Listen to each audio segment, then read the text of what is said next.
Hello friend, welcome to my law class.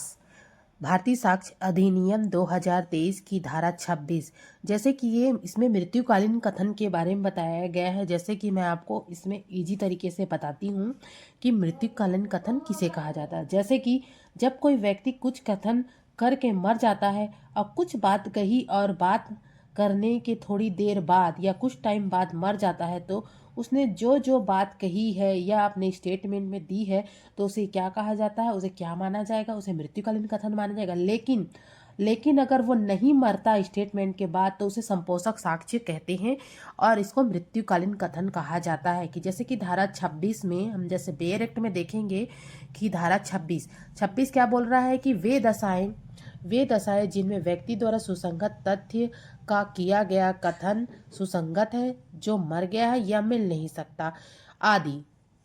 जैसे कि इसमें बोला गया है कि जैसे देखिए बेयर एक्ट में दिया है कि सुसंगत तथ्य fact in issue fact relevant fact के रिटर्न या ओरल स्टेटमेंट जो ऐसे पर्सन द्वारा किए गए थे जो जिसकी डेड हो गई है या मिल नहीं सकता, है ना, जो मिल नहीं सकता। ये इन्हीं शब्दों को आप देखिए ध्यान से। जैसे कि इसमें लिखित मौखिक कथन, व्यक्ति द्वारा किए गए कथन जो मर गया है या मिल नहीं सकता, या जो साक्ष्य देने के लिए असमर्थ है, मतलब जो साक्ष्य दे ही नहीं सकता, या जिसकी उपस्थिति इतनी विलंब या व्यय के बिना उपात नहीं की जा सकती, जितना मामले की सरकमस्टांसेस में कोर्ट को अयुक्तिक प्रतीत होता है, निम्नलिखित दशाओं में स्वयं रिलेवेंट फैक्ट है।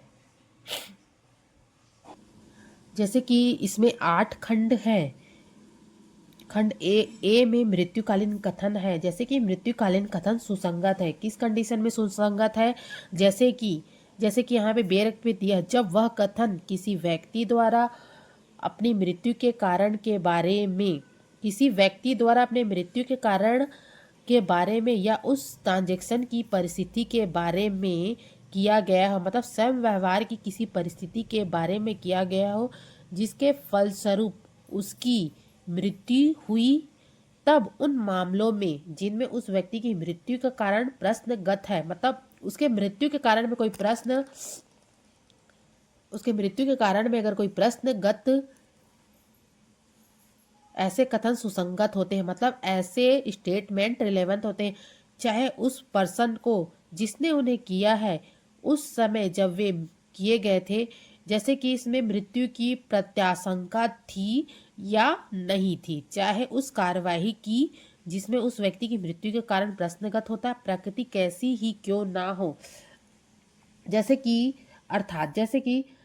धारा 26 खंड ए में यह प्रावधान है कि मृत्युकालीन कथन मृत्यु के बारे में उन परिस्थितियों को सुसंगत होगा जब मृत्यु प्रश्नगत हो, भले ही मृतक को अपनी मृत्यु की आशंका हो या नहीं। साक्ष्य विधि में मृत्युकालीन विधि नहीं है, यह केवल मृत्युकालीन की सुसंगतता को बताता है। जैसे कि सर्वप्रथम मृत्युकालीन कथन को न्यायाधीश प्रिवी काउंसिल में न्यायालय एटकिन पकाला नारायण परिभाषित किया कि उनके अनुसार भारतीय परिप्रेक्ष्य में मृत्युकालीन कथन ऐसा कथन है जो मृतक द्वारा मृत्यु के पूर्व मृत्यु के बारे में दिया जाता है। कथनकर्ता के लिए आवश्यक नहीं है कि वह मृत्युशैया पर हो अथवा उसे अपने मृत्युशैया की आशंका हो।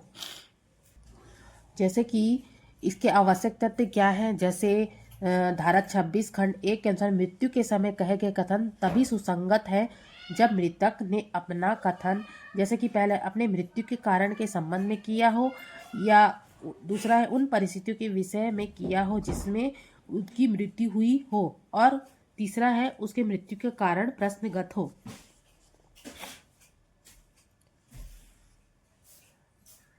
जैसे कि आप देख सकते हैं कि जैसे कि इसमें क्या बोल रहा है कि कथन मृत्यु के कारण से संबंधित होना चाहिए।